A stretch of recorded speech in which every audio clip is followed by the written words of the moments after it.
If you want to understand why the mind begins to slip, why the word that was right there vanishes before you can say it, why the fog that settles over your mornings grows heavier with every passing year, do not look to aging. Do not look to genetics. Look instead at what your brain cells are quietly doing with the sugar in your blood and what has been going wrong inside the brain for decades before any sign appears. Hello, my friend. Welcome. I'm glad you found this. What I am about to share has the power to change the quality of your mornings, your afternoons, and the years still ahead of you.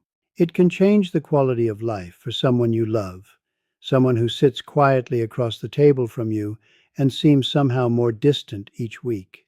Most doctors will never bring this up in an appointment. The reason is simple. This knowledge does not arrive in a prescription bottle. A rushed 12-minute visit leaves no space for a morning practice that the mountains have carried for centuries. This understanding exists. This practice has existed longer than any of us can trace, and it has been waiting for you the entire time. My name is Dao Shen.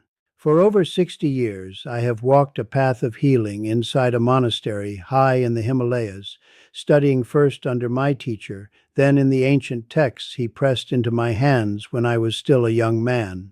The tradition I carry was passed to him from the monks who came before him across many generations. Why listen to what I share? Because across 5 generations of healers in my lineage, one teaching has returned to us again and again. All suffering that lives in the head begins first in the belly. Modern researchers now have a name for the channel through which the gut speaks to the brain. They call it the gut-brain axis. It governs inflammation. It regulates the hormones that govern sleep. And as the laboratories are now beginning to confirm, it shapes the very way neurons receive the signals that keep memory sharp. We observed this long before any institution gave it a name. The belly is the root. The mind is the branch. My grandmother prepared the morning bowl every day of her life. Her mother before her mother's mother before that. In our village, across 4 generations of this morning practice, the mind fading that the modern world calls dementia was something that visited others, those who had moved far below into the noise and hurry of the cities. Our elders in their 80s and beyond still remembered the names of every child born to every family on the mountain, the date of every harvest, the faces of friends gone for 30 years. Researchers have since traveled to high-altitude communities in regions like ours and found what puzzled them: markedly lower rates of cognitive decline than in surrounding populations. They came searching for a single explanation. The answer had been sitting in the morning bowl the entire time. In a few moments, I will show you the one morning practice from our monastery that may surprise you more than anything else you have heard about brain health. 9 out of 10 people who search for answers look in entirely the wrong direction. The order in which we approach this matters deeply, dear one. Each piece builds on the last, and the piece most people skip is the piece that makes everything else work. Stay with me to the very end.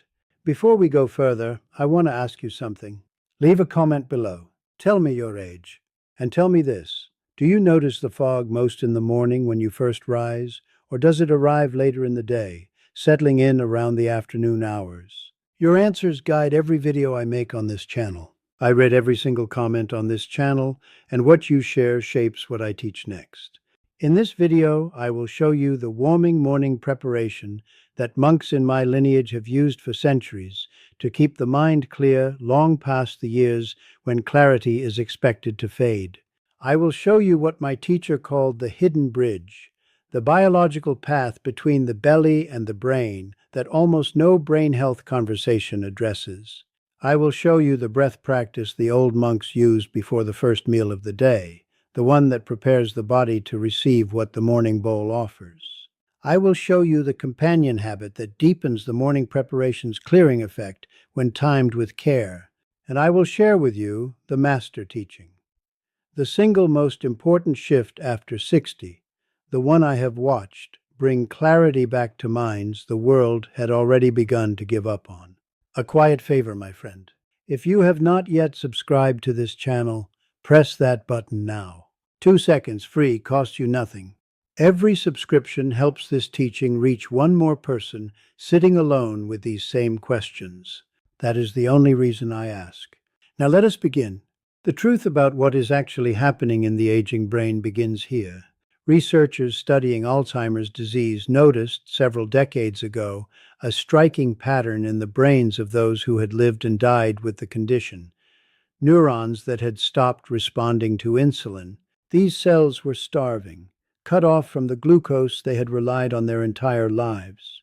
A researcher at Brown University gave this finding a name I have found the most useful in all of modern medicine. She called it type 3 diabetes, a form of insulin resistance developing specifically inside the brain itself. The laboratories were beginning to confirm what my teacher had described to me in different language when I was still a young monk sitting at his feet. Insulin in the brain is a messenger. Its work is to help neurons absorb glucose, the fuel that allows memory to form, words to rise, and attention to hold. When neurons stop hearing that messenger, they slowly lose their ability to function. The fog arrives. Words slip away. Mornings grow heavier and slower. And this process, dear one, begins quietly, many years before any outward sign appears. The common advice: reduce sugar, take a supplement, do a puzzle each evening, touches almost nothing of what is actually driving it underneath. The question then becomes, what actually restores insulin sensitivity inside the brain? My teacher pointed always to the belly, long before any researcher gave the answer a name. He said the brain is only as calm as the terrain beneath it. And by terrain, he meant the living world inside the gut. Here's the mechanism. The wall of the gut contains more neurons than the spinal cord. Those neurons speak directly to the brain through the vagus nerve, a channel that runs without pause between the two. When the community of living organisms inside the gut is healthy and diverse, it produces compounds that travel this pathway and quiet the inflammation inside the brain. When that neuroinflammation is reduced, the insulin receptors inside neurons begin to wake again. The researchers have a name for those compounds now: postbiotics. They are the actual healing substances the bacteria produce, the fruit of their quiet work inside the gut. My teacher called them simply the fruit of good soil. He was not wrong. The specific morning practice I am going to share runs through many generations inside our monastery. It uses 3 ingredients the altitude of Tibet has always offered: tsampa, the roasted barley that has sustained Tibetan life for thousands of years; clarified butter prepared slowly from yak milk, called ghee in the wider world; and turmeric from roots carried up from lower elevations by traveling monks. The preparation is simple. Before first light, before anything else passes your lips, take 1 large spoonful of roasted barley flour.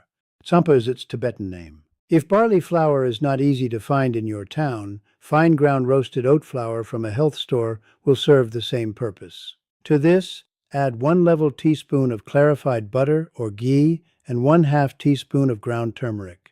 Mix these with just enough warm water to bring them to a soft, thick paste. Eat this slowly with full attention before any other food or drink. The beta-glucan fiber in the barley enters the gut first and feeds the bacteria that produce the postbiotics your brain requires. The clarified butter contributes butyrate directly, a postbiotic that crosses the blood-brain barrier and begins calming the inflammation around your neurons. Research suggests that curcumin from the turmeric then supports the restoration of insulin sensitivity in those neurons, once the inflammation has already been addressed. The sequence carries its own logic. The fiber creates the conditions. The butter accelerates the healing. The turmeric completes the work. If you take blood thinners or medications for blood sugar management, please speak with your physician before adding turmeric daily, as it may influence how those medications behave in your body. I want to share a brief story with you. Dorothy was 74 years old, a retired librarian from Savannah, Georgia, who found this channel and reached out after watching several months of videos. She described losing words mid-sentence, the kind that had always risen easily from a mind that had spent decades surrounded by books. What had been overlooked in every appointment she attended was the condition of her gut microbiome, significantly depleted after years of a narrowing diet and prolonged stress. She began the morning bowl with what she could find in her own town. By the end of 3 months, she told me her word recall had improved by roughly 40% in her own daily experience, and that the weight that had settled over her mornings had considerably lifted. She said, "Dao Shen, I feel as though I am finding my way back to my own mind." Let me address something that comes up constantly from the friends on this channel. Many people already take a probiotic capsule each morning and notice little change. Here is why. After 60, research suggests that gut bacteria diversity can fall by as much as 40%. A probiotic taken alone, without prebiotic fiber, is like a seed pressed into dry stone. The bacteria arrive, but they have nothing to sustain them. And even with fiber present, the bacteria still require the right conditions to produce their healing compounds, what scientists call postbiotics, the actual restorative substances the gut generates. All three must work together: fiber to feed the bacteria, living bacteria to renew the community, and the conditions for postbiotics to form. A garden cannot grow from seeds alone. Soil and rain matter just as much. The first companion to the morning bowl is the morning breath. Before eating, before speaking, before anything else, take 10 slow breaths through the nose alone. Draw the breath all the way down into the lowest part of the belly, hold for a quiet count of 4, and release completely. This activates the vagus nerve directly, the same channel through which the gut speaks to the brain. When that nerve is calm and open, the morning bowl that follows enters a body that is ready to receive it. 3 to 5 minutes is enough. Do this before the preparation, not after. Let me pause here for just a moment, dear one. Those who follow this channel ask me often about a daily foundation for the gut terrain we have been discussing, something to support everything else. In my own life, and in the experience of many friends on this channel, I have landed on something I feel I can share. It is called BoochBod, a daily kombucha gummy that brings together prebiotic fiber, a clinically studied probiotic called lactospore, and a postbiotic called postbiotics LM104, alongside dandelion root, which the old healers of our mountain tradition have used for generations to restore what they called the inner clearing. It is a gummy, not a pill, which matters more than many people realize at this age. Over 30,000 people are already using it every day. The link is in the description below this video. And speak to your doctor before starting any supplement, please, particularly if you are managing chronic conditions or taking any prescriptions. The second companion is movement before the evening meal. 5 to 10 minutes of slow walking outdoors, or any gentle activity that raises the heart rate slightly before dinner. The timing matters because movement draws insulin into the muscles in the hours that follow, reducing the burden on the brain during the night. In the monasteries of my lineage, the body was always asked to move before it received a meal. We did not use the language researchers use today, but the effects of this practice were visible across many generations, and they were clear. The third companion is what I call the bitterness practice. 1 small cup of bitter tea, brewed from roasted dandelion root or freshly grated ginger, taken 30 minutes before the morning bowl. Bitterness activates the gut's signaling cells before food arrives, waking the terrain to respond fully to what follows. My teacher called bitter plants the teachers of the gut. They rouse the system before the lesson of the morning bowl begins. And now I want to bring you to the deepest part of everything I have shared today. There is a principle my teacher returned to often in his later years, and it is this: the brain does not lose its clarity on its own. It loses clarity because the systems that protect it have been quietly drawn down, one small absence at a time, over many years. Every practice I have shared addresses one layer of that protection, but the layer beneath all others, the one that determines whether anything else can take hold, is the terrain itself. 2 things the tradition has observed across many generations have always stayed with me as the most honest form of evidence I can offer. First, the elders in our community who maintained clear and present minds into their 80s and beyond were, without exception, those who ate from the land throughout their lives. Fermented grains, cultured dairy, wild bitter roots, and greens with nearly every meal.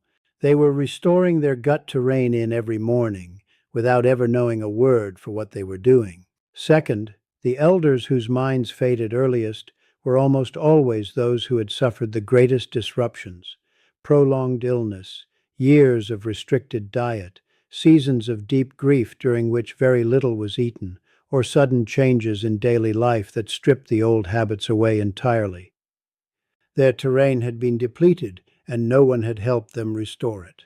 Research conducted across thousands of adults in recent years has begun to confirm this pattern. Those who maintained greater diversity in their gut microbiome through their 50s and 60s showed meaningfully lower rates of cognitive decline in the decades that followed.